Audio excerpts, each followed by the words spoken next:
우리가 함께 나눌 하나님의 말씀 로마서 12장 보도록 하겠습니다. 로마서 12장 1절에서 3절 말씀 우리 한 절씩 교독하도록 하겠습니다. 1절 제가 읽고 여러분 2절 읽으시고 3절 함께 봉독하도록 하겠습니다. 그러므로 형제들아 내가 하나님의 모든 자비하심으로 너희를 권하노니 너희 몸을 하나님이 기뻐하시는 거룩한 산 제사로 드리라. 이는 너희가 드릴 영적 예배니라. 너희는 이 시대를 본받지 말고 오직 마음을 새롭게 함으로 변화를 받아 하나님의 선하시고 기뻐하시고 온전한 뜻이 무엇인지 분별하도록 하라. 내게 주신 은혜로 말미암아 너희 각 사람에게 말하노니 마땅히 생각할 그 이상의 생각을 품지 말고 오직 하나님께서 각 사람에게 나누어 주신 믿음의 분량대로 지혜롭게 생각하라. 아멘. 우리가 에베소서 5장을 통해서 믿음으로 지혜롭게 살라라는 말씀을 가지고 나눴죠. 저희가 이제 계속해서 로마서 12장 가지고 말씀을 나누는데요. 한 가지 광고 드리면 오늘 말씀 나눴던 것이 월요일 아침에 아침 묵상에 다시 한번 나옵니다. 한 10분 정도로 요약을 해가지고 그 나눴던 말씀을 다시 한번 잘 정리해서 오상훈 목사님이 올려주십니다. 여러분 우리 그 유튜브 채널 한우리 유튜브 채널에 아침에 꼭 들어가셔서 한 10분 정도 15분 정도 내용인데 한 번 더 리마인드하고 기억해 주셨으면 좋겠습니다. 오늘 말씀을 이제 로마서 12장을 보면서 그리스도인으로 살아간다는 것이 무엇인지 우리가 이 말씀을 통해서 한번 요약해 볼 수 있을 것 같습니다. 그리스도인으로 살아간다고 하는 것은 이런 거죠. 영적 예배자가 되는 것이다 라는 것을 알 수 있고, 또 하나는 변화를 받는 것이다 라는 걸 알 수 있고요, 또 하나는 하나님의 뜻을 분별하는 것이다 라는 말씀을 우리가 정리할 수 있을 것 같습니다. 그러니까 우리가 신앙을 가지고 신앙이 성장하고 뛰어난 영성을 갖게 된다는 것, 그것의 의미를 우리가 한번 생각해 본다면요, 그 영성이 뛰어나다는 것이 꼭 있잖아요. 눈을 감고 기도를 하면 하나님의 음성이 들려서 이게 하나님이 원하시는 것이구나 라고 바로 아는 그런 것일 수 있지만, 오늘 말씀을 통해서 보면 뛰어난 영성이라고 하는 것, 그것은 뭐냐 하면 하나님의 뜻이 무엇인지 분별할 수 있는 것입니다. 그러니까 우리가 살아가는 이 세상 있잖아요. 이 세상 속에서 하나님의 뜻이 무엇인지, 우리가 어떤 길로 어떤 방법으로 살아야 하는지를 분별해낼 수 있는 분별력을 가지는 것, 그것이 바로 신앙이 그 영성을 가진다라는 것으로 우리가 해석할 수 있습니다. 지난 시간에 로마서 12장을 시작하면서 사도 바울이 우리에게 이런 이야기를 했습니다. 변화받으라. 근데 그 변화라고 하는 것이 그 겉으로 우리의 그 외형의 변화를 의미하는 것이 아니고 우리 안에 변하지 않는 것 있잖아요. 근본적으로 우리에게 변하지 않을 것 같은 그 근본적인 것의 트랜스포메이션, 변화되어지는 것, 그것을 사도 바울이 얘기하고 있다라고 말씀을 나누었습니다. 2절에 보면 너희는 이 시대를 본받지 말고 오직 마음을 새롭게 함으로 변화를 받아 하나님의 선하시고 기뻐하시고 온전한 뜻이 무엇인지 분별하라. 결국 우리가 이 세상을 어떻게 분별하고 사느냐라는 것이 굉장히 중요하다는 것을 알 수 있습니다.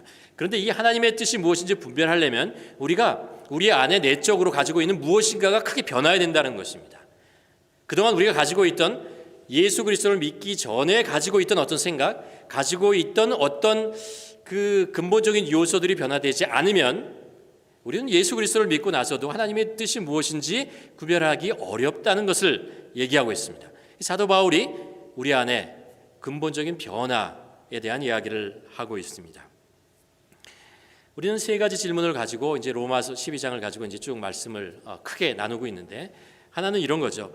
왜 이런 근본적인 변화가 우리들에게 필요한가라는 이야기를 우리가 나누고 있습니다. 그리고 또 하나는 이런 변화가 어떻게 이루어지게 되었는가라는 말씀을 나누게 될 것이고, 그리고 그 다음에 그 이후에 우리는 어떻게 살 것인가 라는 거죠. 이제 로마서 전체의 주제를 세 가지 질문으로 우리가 요약할 수 있다고 생각합니다. 지난주에 왜 우리가 변화를 받아야 되느냐라는 문제를 로마서 1장과 2장을 통해서 살펴보았습니다. 하나님을 부인하는 세상, 하나님을 그 마음에 두기를 거부하는, 싫어하는 그 세상. 하나님께서 그들의 마음대로 내어 주시고 그들대로 하는 대로 놔둬 두었을 때 그들이 어떤 모습, 어떤 삶, 어떤 인생을 살게 되는가라는 것을 로마서 1장 이렇게 18절부터 쭉 살펴보았죠. 오늘은 이제 그 말씀을 좀 더 플래시백으로 좀 더 뒤로 가려고 합니다. 그런 사건이 있기 전에 인간에게는 어떤 일이 있었는가라는 것입니다. 인간이 하나님을 떠나고 하나님을 외면하고 그렇게 죄에 빠지기 이전에 이 인간은 어떤 모습으로 원래의 모습이 무엇인가 우리가 성경을 통해서 살펴보려고 하는 것입니다. 오늘 그 로마서 2장 12장 2절에 보면 이런 이야기를 나오죠. 이 세대를 본받지 말고 이 세대, 이 세상이라는 이야기를 하고 있습니다. 우리가 보고 있는 이 세상이 있잖아요. 우리가 보고 있는 이 세상이라는 것이 있고 또 하나님께서 만드신 세상이라는 것이 있습니다. 과연 하나님께서는 이 세상을 어떻게 만드시고 어떻게 운영하시느냐라는 것입니다. 우리가 이 이야기를 시작하면서 여러분과 함께 나누고 싶은 것이 뭐냐면 우리가 세상을 보는 눈에 대한 것입니다. 세계관이라고 하죠. 세상을 바라보는 관점에 대한 이야기를 하고 성경적 세계관이라는 이야기를 잠깐 나눠보려고 합니다. 세계관이라는 것은 말씀드렸지만 세상을 보는 관점입니다. 월드뷰라고 하기도 하고 마인셋이라고 하기도 하고 뭐 패러다임 뭐 이렇게 얘기하는 그런 것입니다. 우리가 태어나서 자라면서 많은 것들을 배우죠. 많은 것들을 경험합니다. 문화 속에서, 삶 속에서. 그러면서 우리도 모르게 그리고 우리 의식하면서 아니면 의식하지 않으면서 우리 안에 생겨지는 사고의 틀이라는 것이 있습니다. 세상을 바라보고 판단하는 그런 틀들이 우리 안에서 형성되어진다는 것이죠.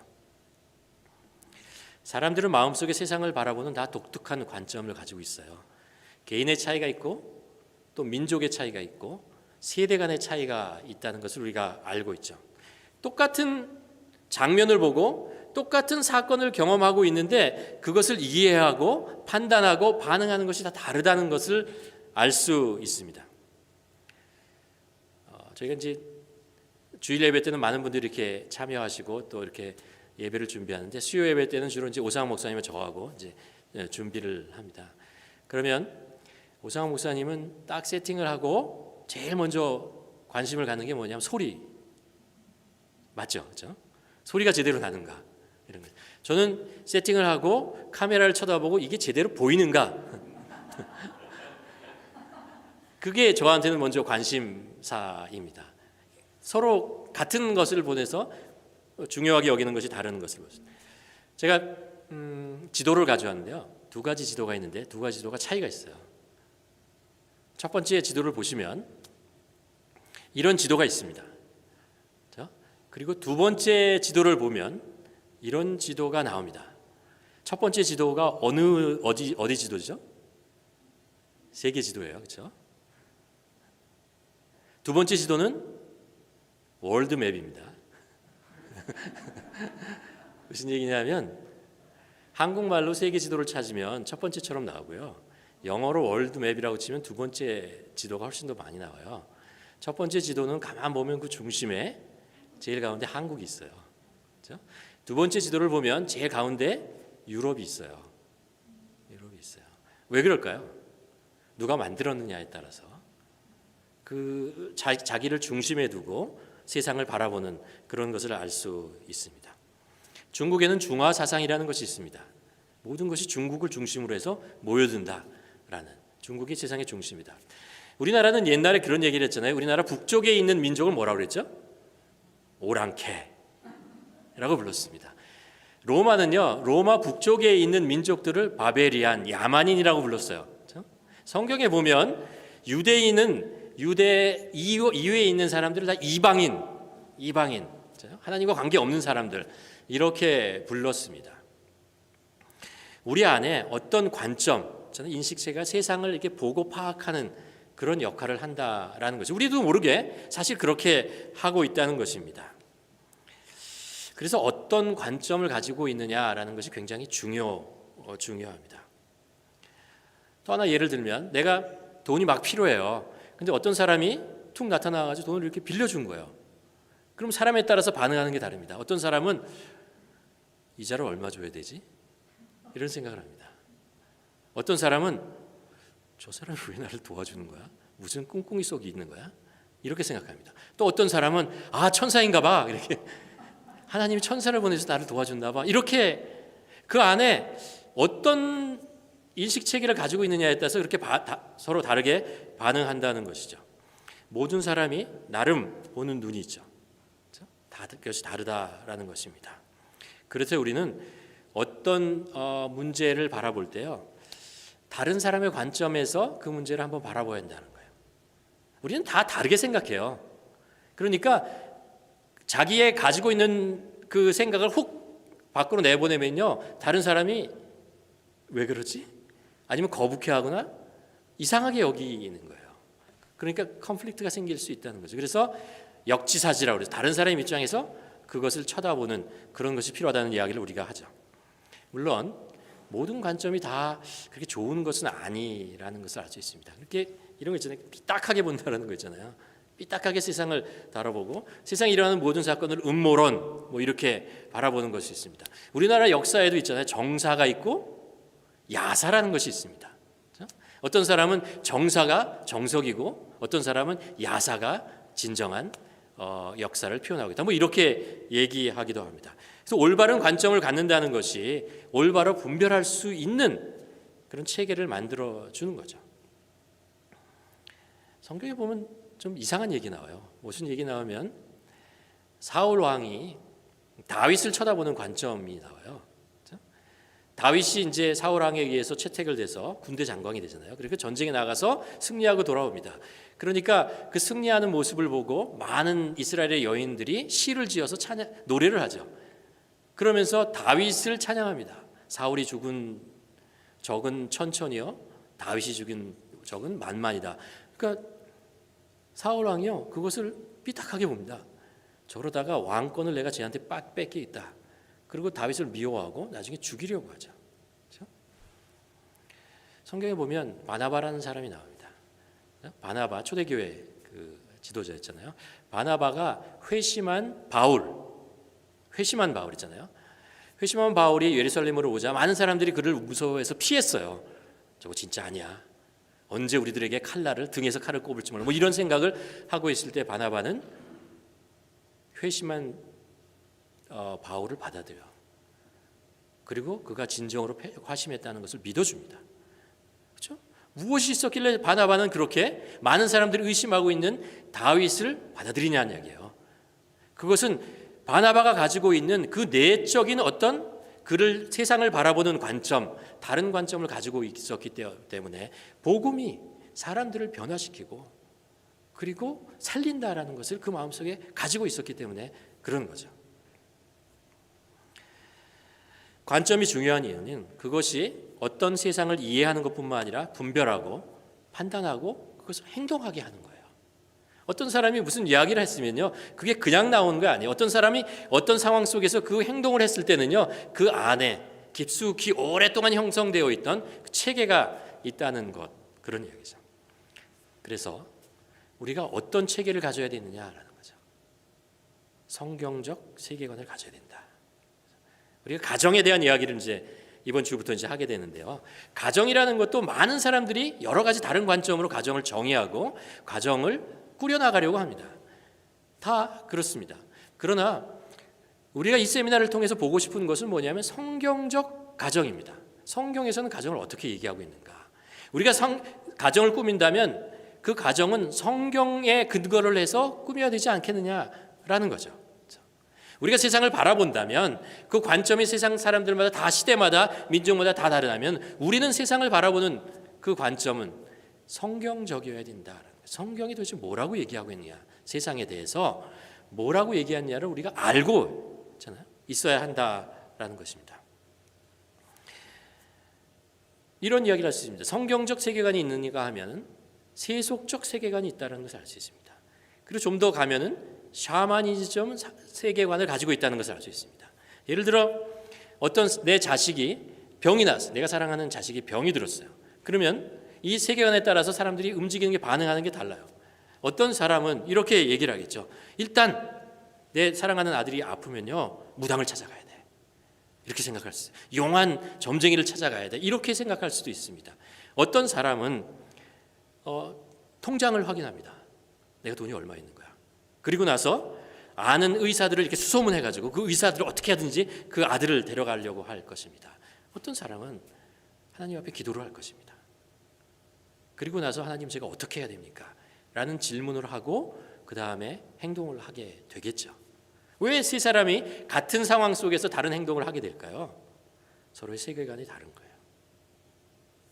여기서 이제 질문을 하게 되는 거죠. 그러면 이런 생각을 했습니다. 내가 예수 그리스도를 믿지만 나의 행동을 보면 나는 성경적 세계관을 가지고 있지 않을 수도 있다라는 생각을 할 수 있어요. 믿는 모든 사람들이라고 해서 성경적 세계관을 가지고 있지 않을 수도 있다는 거예요. 내가 믿는데 여전히 나의 그 상황을 이해하고 판단하고 행동하는 것은 세속적인 방법으로 내가 세상을 바라보고 행동하고 판단할 수 있다라는 거죠. 그러니까 우리 예수 그리스도를 믿으면 우리가 영적인 변화가 있잖아요. 예수님을 믿잖아요. 그런데 이 영적인 변화가 이곳에서 끝나지 말고 우리의 마음, 우리의 생각 속에 있는 세계관을 변화시켜 나가야 된다는 거죠. 변화시켜 나가야 된다. 우리는 이런 거 있잖아요. 유신론, 무신론, 불가지론 이런 게 있어요. 신이 있다, 없다, 뭐 사람마다 있는지 없는지 난 모르겠다. 뭐 이런 사람이 있는가 하면은요. 창조 아니면은 뭐 진화에 대한 이야기를 합니다. 그리고 가장 높이 있는 권위가 뭐냐, 중요한 것이 뭐냐, 하나님이라고 생각하는 사람도 있고 인간이라고 생각하는 사람도 있습니다. 사후세계가 있다고 생각하는 사람도 있고 사후세계가 없다고 생각하는 사람도 있는 거죠. 다 다른 세계관을 가지고 있는 것입니다. 그래서 우리가 오늘 잠깐 살펴보려고 하는 것이 뭐냐면 가장 성경적 세계관은 어떻게 형성되어지는가라는 이야기를 하려고 합니다. 여러분, 제가 이제 CNM의 교단에 들어가면서 왜 이렇게 시험을 많이 보라고 하는지 인터뷰를 또 했어요. 얼마 전에. 그래가지고 이제 그 질문 중에 하나가 뭐였냐면 이런 거였어요. 성경 전체를 4마디로 요약하십시오. 4단어로 표현해 보십시오. 뭐 이런 식의 표현이었어요. 어떻게 원하는 것이 이거예요. 뭐냐면 성경 말씀을 전체를 4가지 단어로 요약하면 이렇게 됩니다. 창조, 타락, 구원, 회복이죠. 그렇죠? 성경이 그 얘기죠. 그렇죠? 이렇게 인류의 역사가 하나님이 이 세상을 운행하시는 그 역사의 흐름이 이렇게 간다라는 거죠. 창조하시고 인간의 타락이 있고 구원하시고 다시 회복하시고 완성하시는 것이다 라는 것을 알 수 있습니다. 그래서 첫 번째 성경적 세계관의 중요한 진리가 하나 있어요. 그게 뭐냐면요, 창세기 1장 1절입니다. 우리 창세기 1장 1절을 함께 한 목소리 한번 읽어보도록 하겠습니다. 시작. 태초에 하나님이 천지를 창조하시니라. 이 성경적 세계관의 아주 기본적으로 굉장히 중요한 틀을 만들어가는 것입니다. 태초에 하나님께서 천지를 창조하셨다라는 것입니다. 하나님께서 이 세상에 어떤 것보다 먼저 우선에 계셨다라는 것입니다. 하나님께서 이 세상을 만드셨어요. 선한 목적을 가지고 만드셨다라는 것입니다. 하나님께서 이 세상을 만드셨을 뿐만 아니라 이 세상을 섭리하신다라는 거예요. 주관하신다라는 거예요. 운행하시는 분이 하나님이시다라는 것입니다. 이 한마디 말씀이 그것을 선포하고 있는 것입니다. 이 세상은 어느 날 갑자기 아무렇게나 시작된 것이 아니라는 것입니다.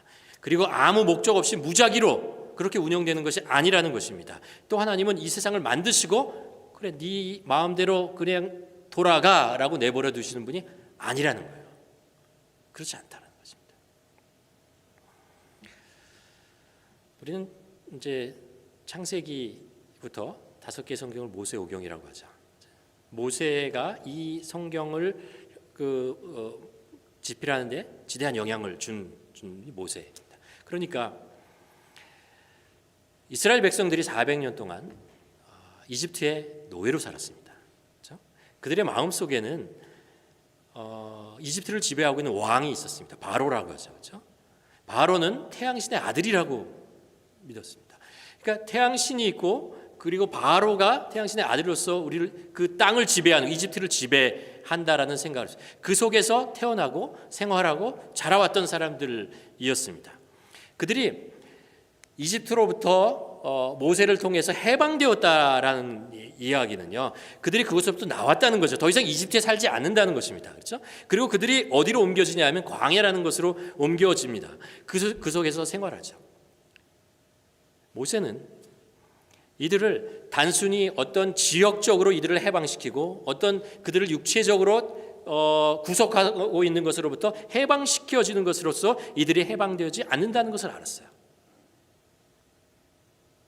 이들의 자라고 오랫동안 이집트에서 자라면서 머릿속, 핏속까지 그들의 마음속에 형성화, 그들을 지배하고 있던 사상, 세계관으로부터 이들을 끄집어내야 되는 거예요. 그렇죠? 그들을 옮겨 나와야 합니다. 그래야 그들이 진정으로 해방되는 것입니다. 그들은 여전히 신은 태양신이 가장 위대한 신이고, 그리고 여러 가지 나일강 신부터 시작해서 많은 신들이 있다고 생각하고 살아왔다는 것이죠. 그런데 그들에게 첫 번째로 가르쳐 주는 것입니다. 태초에 하나님이 이 세상을 창조하셨다는 거예요. 진정한 신은 하나님이 한 분밖에 없다는 것입니다. 그 많은 신들이 있다고 생각하는 거 다 아니고, 진정한 하나님이 한 분이 계시고 그분이 이 세상을 창조하시고 그분이 이 세상에 어떤 것보다 먼저 계신 분이다라는 것을 그들에게 가르쳐 주고 있는 것입니다. 이것을 그들이 먼저 받아들여야 하나님의 백성이 될 수 있는 거예요.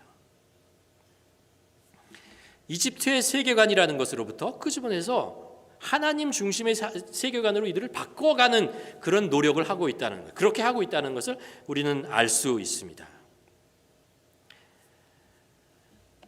그래서 이사야서 43장에 보면 이런 이야기를 하죠. 야곱아, 너희를 창조하신 하나님께서 지금 말씀하시느라. 이스라엘아, 너를 지으신 이가 말씀하시니라. 그리고 이어서 얘기합니다. 너는 내 것이다.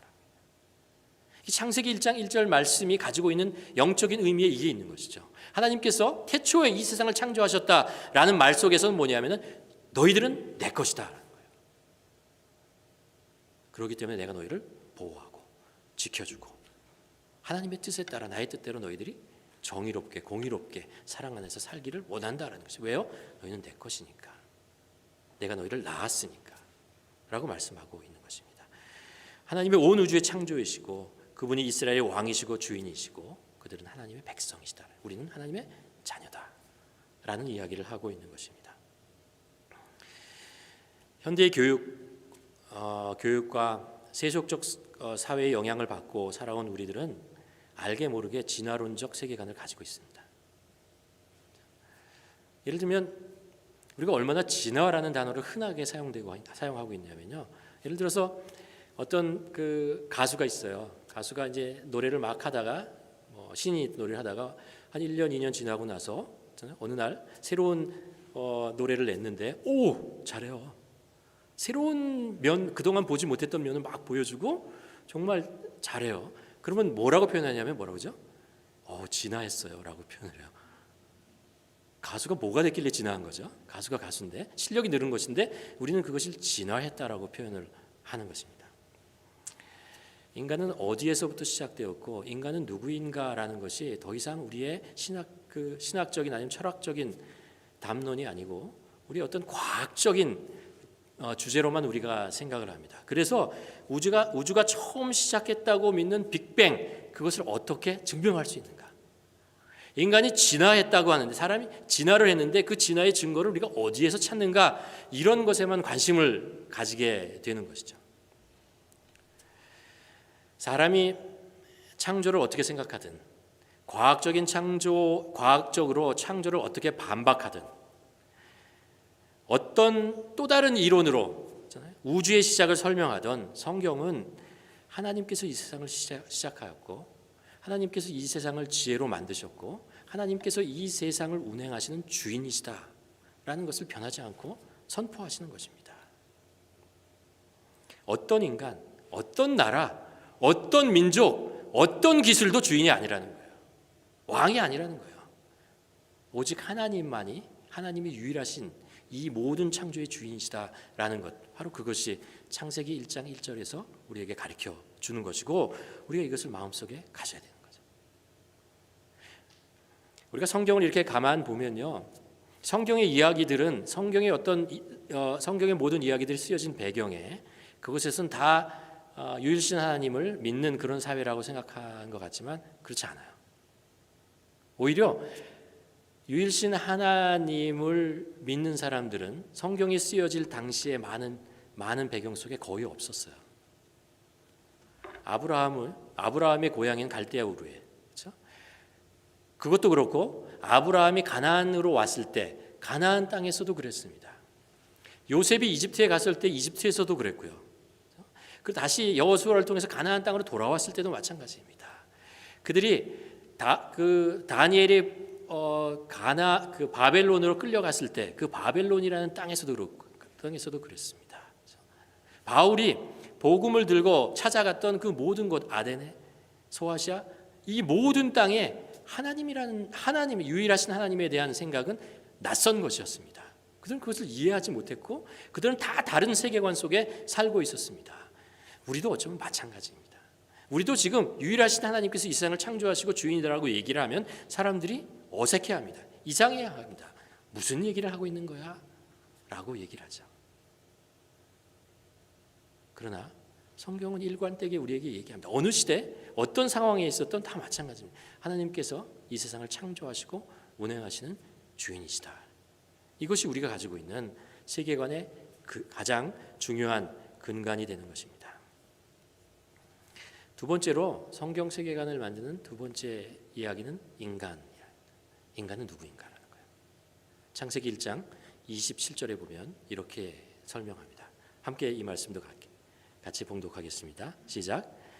하나님이 자기 형상 곧 하나님의 형상대로 사람을 창조하시되 남자와 여자를 창조하시니.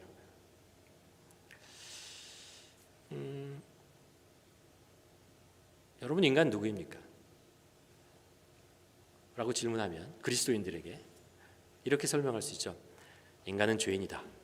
그렇죠? 또는 인간은 복음으로 십자가로 생명을 얻은 구원받은 사람들이다 라고 얘기할 수 있죠. 그렇죠? 우리 적어도 믿는 사람들은 그렇게 얘기합니다. 그러나 그 이전에 성경은 우리에게 뭐라고 얘기하냐면 인간은 하나님의 형상으로 창조한 사람들 존재이다 라는 거예요. 이게 더 먼저 선행되었던 하나님께서 인간을 창조한 의도에 들어있는 것입니다. 그러니까 성경은 인간을 굉장히 특별한 존재로 하나님께서 창조하셨다라고 얘기를 하고 있습니다. 창조의 이야기를 가만 보면요, 하나님께서 이 세상을 6일 동안 창조하셨는데 그 6일의 그 마지막 우주의 만물을 다 창조하신 그 마지막 순간에 인간을 창조하셨다라고 얘기를 합니다. 그래서 하이라이트죠. 하이라이트입니다. 또 우리가 조금 전에 본 것처럼 하나님은 세상의 만물을 다 창조하셨는데 인간에게만 하나님의 형상을 그 안에 집어넣으셨다라고 얘기를 하고 있습니다.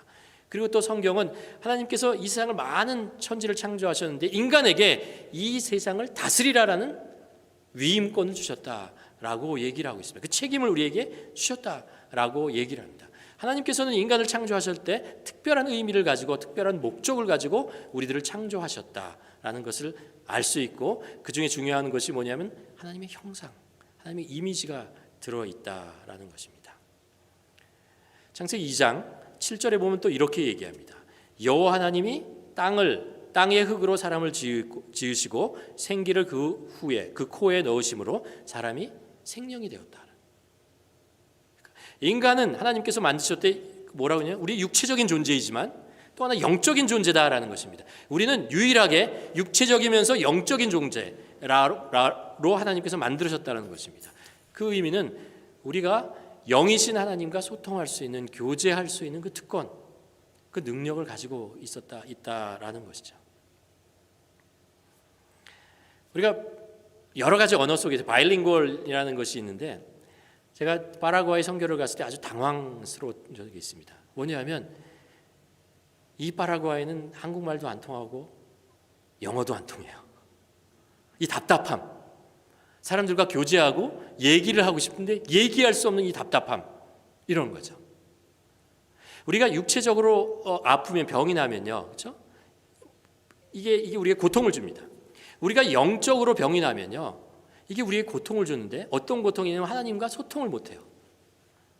하나님과 소통을 못하는, 하나님을 떠난 인간들이 가지게 되는 가장 취약점, 아픔이 뭐냐면 영이신 하나님과 교제할 수 없다라는 거죠. 하나님의 이미지가 그 안에 있는데 그것이 작동을 안 해요.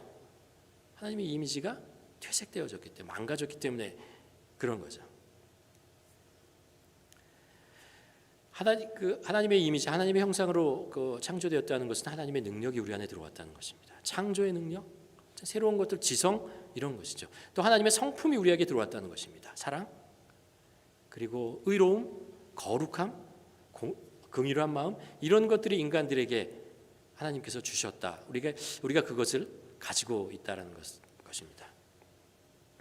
인간이 이 세상을 만들고 문명과 문화와 이런 발전과 이루는 것은 하나님께서 우리에게 하나님의 능력을 우리에게 주셨기 때문에 우리가 그런 것들 해나가죠. 세상에 있는 동물들은 100년 전이나 200년 전이나 지금까지 살아가는 모습이 동일하게 살아갑니다. 그러나 인간은요, 100년이나 200년 전에 우리의 살아가는 모습과 달라요. 누가 이런 영상을 올린 것을 봤는데, 고려 시대의 사람들이 이곳에 오면 우리와 의사가 소통할까? 언어가 통할까? 라는 이야기를 안 될 걸이라고 생각하죠. 언어가 통하지 않는 것은 왜냐하면 문화가 바뀌었기 때문에 그래요. 그렇기 때문에 언어가 통하지 않는다는 거죠. 우리는 계속해서 끊임없이 변화하고 발전하고 나아가는 것이죠. 하나님의 형상으로 창조되었기 때문에 그렇게 되는 것입니다. 우리가 이 자연을 소중히 여기는 것뿐 아니라 다른 사람을 소중히 여겨야 하는 이유가 있습니다. 왜요? 하나님의 형상으로 창조되었기 때문에 그래요. 우리가 어떤 집에 가면은 유명한 사람, 연예인이나 유명한 사람 사진을 이렇게 갖다 놨는데 굉장히 소중하잖아요. 근데 거기에 그 사람의 이렇게 사인이 있잖아요. 그럼 뭐 액자에다가 금 발라가지고 막 이렇게 해놓을지 모르겠습니다. 그만큼 소중한 거죠. 우리가 다른 사람을 소중히 여기는 것은 뭐냐면요, 그 사람의 영혼 속에 하나님의 형상이 들어가 있어요. 우리가 그것을 알게 되니까, 성경이 그렇게 우리에게 가르쳐주고 있으니까, 그렇죠? 우리가 그것을 소중히 여기는 것입니다. 인간의 피부 색깔이나 아니면 사람들이 나이나 성별이나 키가 크고 작고 상관없어요. 모든 사람에게 하나님의 형상이 들어가 있다라고 우리는 믿기 때문에, 성경이 우리에게 가르쳐주기 때문에 우리는 세상 사람들이 다 소중하고 존귀하고 그들의 인권을 소중히 여겨야 하는 것입니다. 또 하나 중요한 기독교 세계관 중에 하나가 뭐냐 하면요, 선악과예요. 선악을 알게 하는 나무를 하나님께서 그 에덴 동산의 중앙에 세워 놓으셨다라고 말씀하고 있죠. 창세기 2장 16절과 17절, 우리가 또 한번 같은 한 목소리로 한번 봉독하도록 하겠습니다. 시작. 여호와 하나님이 그 사람에게 명하여 이르시되 동산 각종 나무의 열매는 내가 임의로 먹되 선악을 알게 하는 나무의 열매는 먹지 말라. 내가 먹는 날에는 반드시 죽으리라. 충격적이지 않으세요? 인간은 죽을 수 있는 존재예요. 원래는 죽지 말아야 되는데 잘못하면 죽을 수 있는 존재라는 것을 알겠고, 그곳에 무엇인 선악을 알게 하는 그 나무가 키포인트로 들어가 있다는 것을 알 수 있습니다. 하나님께서 에덴 동산, 하나님이 창조한 모든 것들을 허락해 주셨습니다. 그렇죠? 그러나 단 하나 못하는 것을 만들어 주었습니다. 에덴 동산에 과실 하나 있는데 선악을 알게 하는 그 나무는 먹지 말라라는 거예요. 손대지 말라라고 얘기합니다. 여기에는 두 가지 큰 의미를 가지고 있습니다. 하나는 뭐냐면요, 인간에게 한계가 있다는 거예요. 한계와 질서가 있다는 것입니다. 한계와 질서. 이 안에, 이 한계와 질서 안에 존재하는 것이랍니다. 또 하나는 뭐냐면 그 선악을 알게 하는 기준이 인간에게 있지 않다라는 걸 가르쳐줘요. 하나님께서 말씀하시죠. 선과 악을 구별하는, 판단하는 것은 인간에게 있지 않고 하나님에게 있다라는 거예요. 그러니까 우리가 어떤 일을 하려 때 이게 해야 하는 일입니까? 말아야 되는 일입니까? 이게 선한 일입니까? 악한 일입니까? 라고 우리가 판단하고 싶으면 먼저 하나님께 무릎을 꿇어야 된다는 거예요. 하나님의 뜻을 먼저 물어야 된다는 것입니다. 그리고 하나님의 인도하심을 받아야 한다는 것이죠.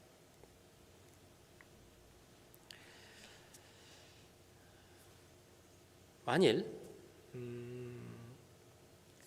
인간에게 선악을 판단하는 그 권위가 인간에게 주어졌다면 어떻게 될까요? 세상은 엉망진창이 되고 말 것입니다.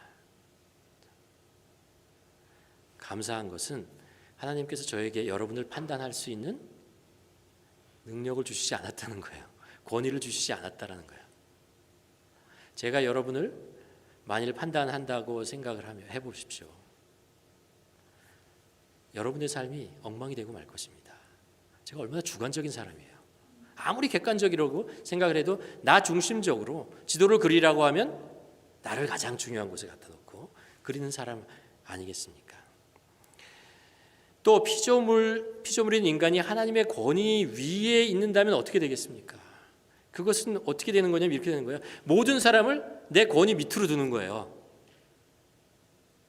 내가 하나님의 권위 안에 들어간다는 것은요, 다른 의미를 뭐냐면 내가 사람들 위에 군림한다는 이야기입니다.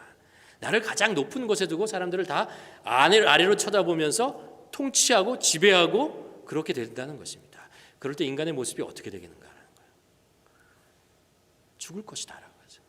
너희들은 죽는다 라고 말씀하고 계시는 것입니다. 그러니까 세상에는 질서가 있는데 하나님이 있고 인간이 있고 인간을 통해서 인간이 하나님의 뜻을 깨닫고 세상을 자연을 지배하라라는 것이죠. 그러니까 이 자연이 망가지는 건요 인간의 책임이에요. 인간의 욕심 때문에 자연이 망가지는 거예요. 인간 사이에 계급이 생기고 인간의 존엄성을 인정하지 않고 파괴하는 것은 인간의 자연, 인간의 책임입니다. 인간의 욕심 때문에 그러고 하나님의 권위 위에 서려고 하기 때문에 생기는 일입니다. 다 인간이 잘못한 거예요.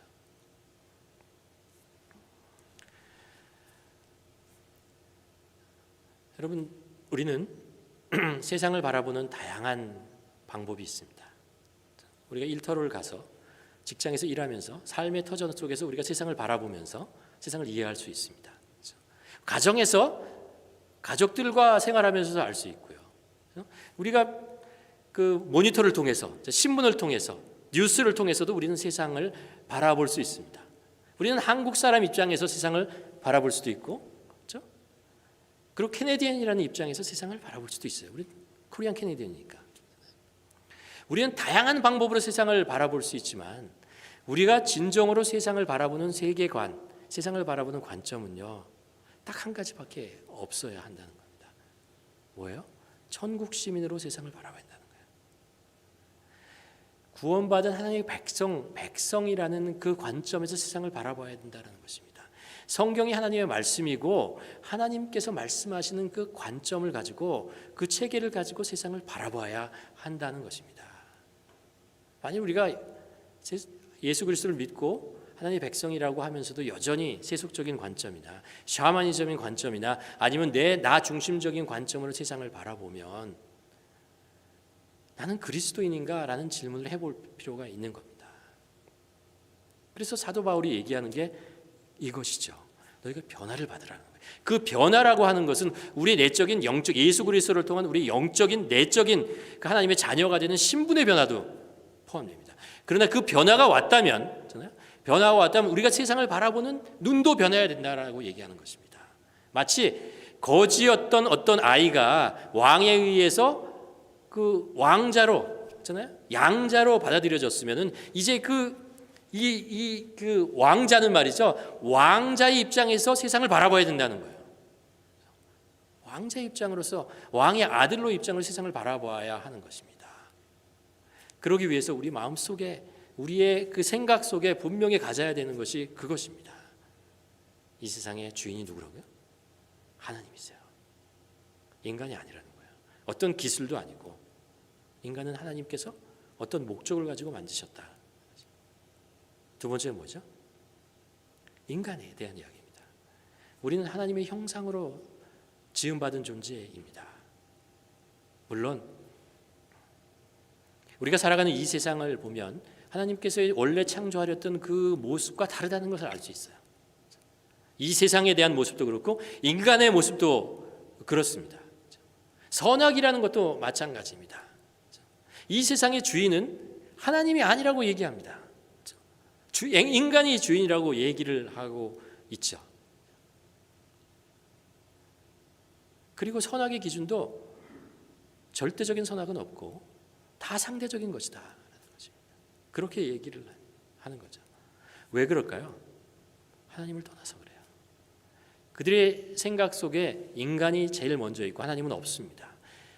근데 그 인간이 누군지 아세요? 나예요, 나.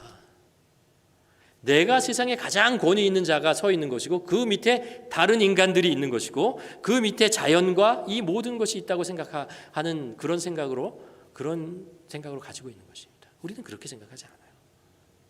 하나님이 가장 권위에 있는 것입니다. 그리고 그 위에 인간이 있고 그리고 인간은 이 세상을 하나님의 뜻에 따라 아름답게 선하게 가꾸어갈 책임이 있는 존재다라는 것입니다. 우리에게 그런 특권과 더불어 책임이 있는 것입니다. 우리가 이것을 받아들일 때 우리는 예수 그리스도께서 왜 이 땅에 오셨는지 압니다. 예수 그리스도께서 우리에게 성령을 주신 이유를 우리는 깨닫게 됩니다. 우리가 이 세상에서 일터에서 세상에서 우리가 더 살아야 할 이유가 있다면 하늘나라에 바로 가지 않고 바로 들림받아서 가지 않고 하나님께서 우리를 이 땅에 남겨주시고 이 세상에서 살아가게 하신다면 그 이유가 있다는 것을 우리가 알 수 있습니다. 하나님의 이 회복의 역사에 우리를 동참시키기 위해서 우리를 부르시고 우리에게 생명을 주시고 사명을 주시고 있다는 것입니다. 이것이 우리가 받아들여야 되는 거예요. 이것을 우리가 받아들여야 된다는 거예요. 그것이 성경적 세계관을 가지고 살아가는 것이죠. 우리가 복음에 대한 이야기를 쭉 해나가는데 이것을 우리가 다 함께 받아들였으면 좋겠습니다. 그럴 때 우리가 어떻게 이 세상을 살아가야 될지 어떻게 이 세상에 분별하고 살아갈지를 우리가 깨닫고 우리 삶의 의미와 그리고 사명을 발견하며 살아가게 될 것입니다. 우리 함께 기도하시겠습니다. 이 시간에 한번 우리 기도했으면 좋겠습니다. 오늘 말씀을 통해서 우리가 가져야 되는 사고의 틀, 형성해야 되는 이스라엘 백성들이 이집트에 나와서 그 노예와 그 압제 속에서 다른 이집트의 세계관 속에서 해방되어져서 이제 하나님 중심의 성경적 세계관을 만들어가는 것처럼 우리도 십자가의 은혜로 우리가 세상에 있는 세계관, 세속적인 세계관, 샤머니즘적인 세계관에 있었지만 이제 예수 그리스도를 통해서 성경적 세계관으로 우리가 우리의 생각의 틀을 바꿔가야 하는 그런 중요한 과정 속에 있다는 것을 우리가 압니다. 우리가 말씀하신 우리가 나눈 창조의 하나님을 생각했으면 좋겠고요. 그리고 하나님의 형상 우리 인간 그리고 이 모든 선악의 기준이 하나님에게 있다라는 것 우리가 이 말씀을 이 진리를 우리가 마음속에 받아들이고 하나님 우리가 성경적 사고의 틀을 가지고 살아갈 수 있는 하나님의 백성 되게 하여 주시옵소서. 함께 기도하며 나아가길 바랍니다.